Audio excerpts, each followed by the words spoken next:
Okay, WandaVision. We're going to do a recap review of the first half of the season. And so far, I'm really liking it. Yeah, I started off very much not liking it, but as it progressed, it got better and better until these last 2 episodes are, I think, some of the best pieces of the MCU we've gotten in a couple years. Those first 2 episodes, they definitely were not as interesting as the 3 that came after that. I think the sitcom elements of those first 2 episodes I liked more than the sitcom elements of the other episodes. Yeah, I could see that. Actually, this is not the exact halfway point of the series, because it's a 9-episode series. In terms of time, it is the halfway point, but in terms of episodes, it's not. But I'm glad that we waited and did it now, because a lot just happened in that last episode that came out yesterday. That's definitely my favorite episode so far. Oh, yeah. And then episode 4, I like it, but it was just a little too much it was just all exposition. The first 3 were all mystery, and then episode 4 was just a complete break from the format. So, while I thought it was interesting, that's why I'm it felt like they could have made that transition between those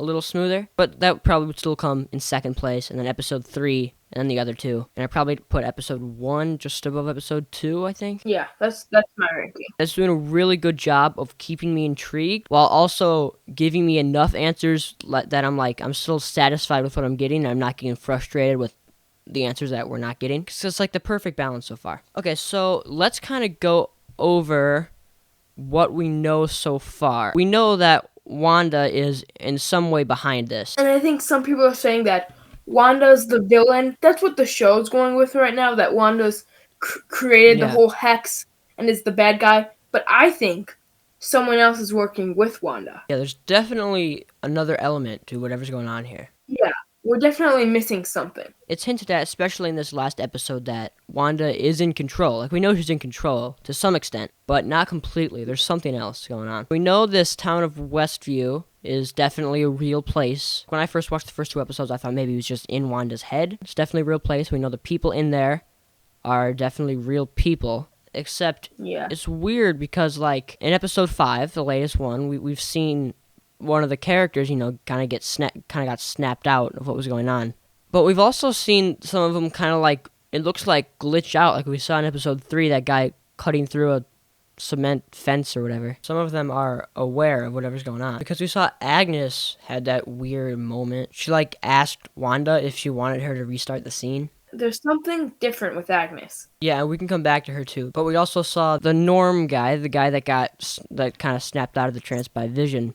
He knew what was going on. He kind of knew where he was. He's like, what day is it? He knows that that something happened to him. Yeah, they deep down know about their real lives, their past lives.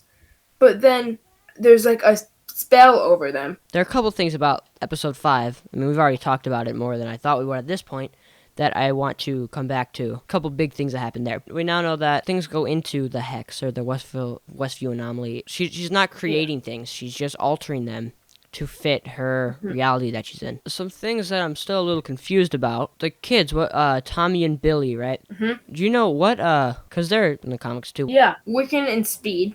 I'm pretty sure Speed is a speedster, and I have no idea what Wiccan is. There's a couple lines that mention that these kids are not people kidnapped from the outside world, but they also are real people in some way. So what does that mean? Yeah, I have no idea. Why do they keep aging faster and all that stuff? Yeah, because those two can control their ages. Can they also control this bubble? And they seem to be kind of aware of the amount of control that their mom has too, because they expected her to be able to bring that dog back to life. Yeah, so what do the kids know? And then the commercials. What's that about? I mean, we know they're kind of detailing traumatic things that have happened in Wanda's life, but what are we watching when we're looking at that? I really have no idea. Maybe it's Wanda projecting things into the people she kidnapped into their minds. Maybe. Oh, maybe.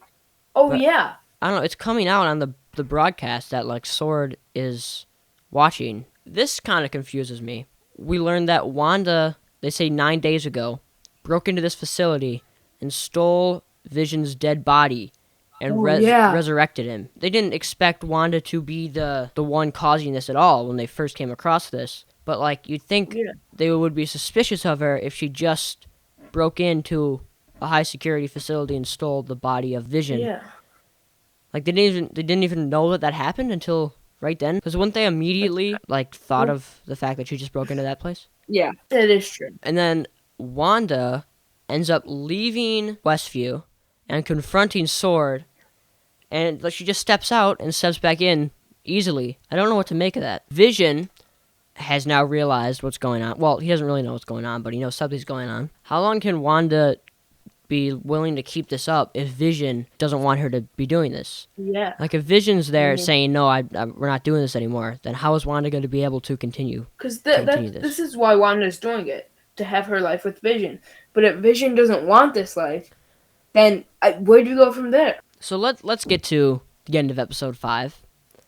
And I don't even know what to make of that. After this kind of confrontation, right, between Wanda and Vision, the doorbell rings, and it's X-Men Universe Quicksilver. What's his name? Is it Peter Evans? Is that it? Evan Peters. Evan Peters, yeah. Is this just a recast? Like, actually a recast? And they just picked him for the fans and thought that'd be cool? Or more likely, are they actually opening up and connecting the X-Men universe to the MCU?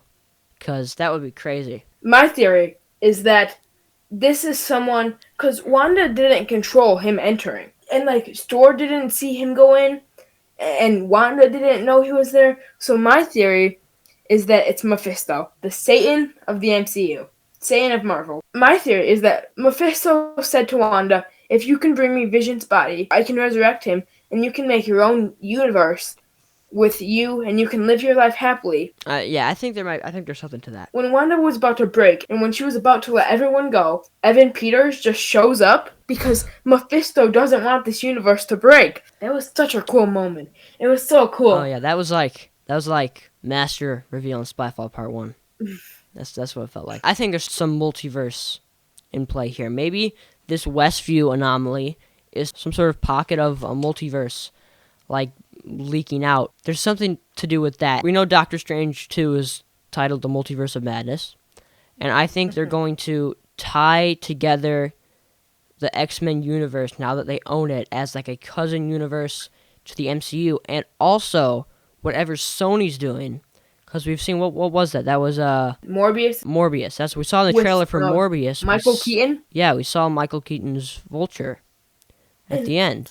So I think there might be doing some sort of shared, like a shared universe of shared universes. There are also rumors that the Netflix Daredevil may be in Spider-Man 3.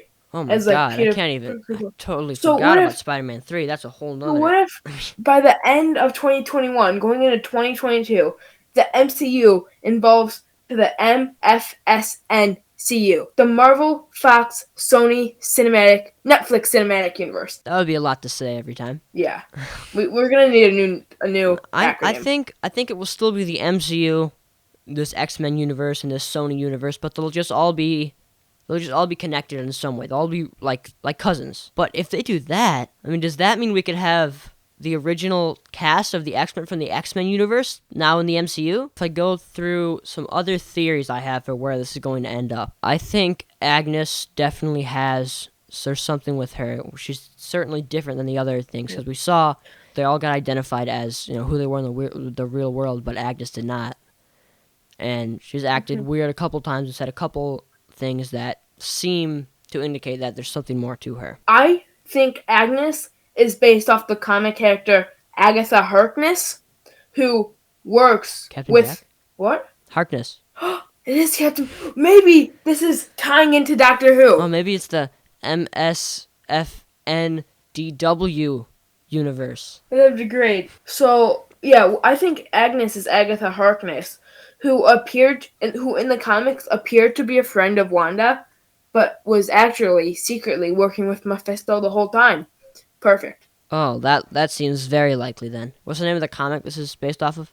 I think a lot of this is based off of House of M. House of M, that's it. I haven't really read into that too much. Well, I haven't read it, but I haven't really looked into it either. Yeah. I do think I have an idea of where this is going to end. I think it's going to end with Westview being destroyed.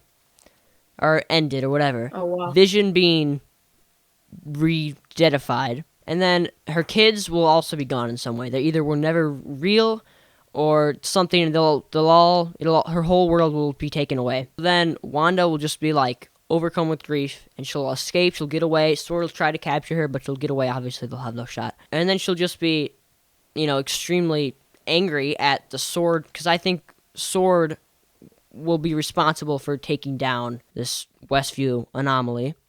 And she's just going to be super mad at them, and she'll go off in anger and grief and be the villain in Multiverse of Madness. Oh, well, I like to think that Wanda's bringing all the multiverses together. Maybe she'll collide all multiverses, leading into Spider-Man 3 with Tobey Maguire, Andrew Garfield, and leading into the X-Men coming in, and maybe even the Fantastic Four. I think that's a good idea. This kind of sets into motion the whole multiverse thing. But also, I think this is a little random, but I think this could be a good way to build off of the tragic death of Chadwick Boseman.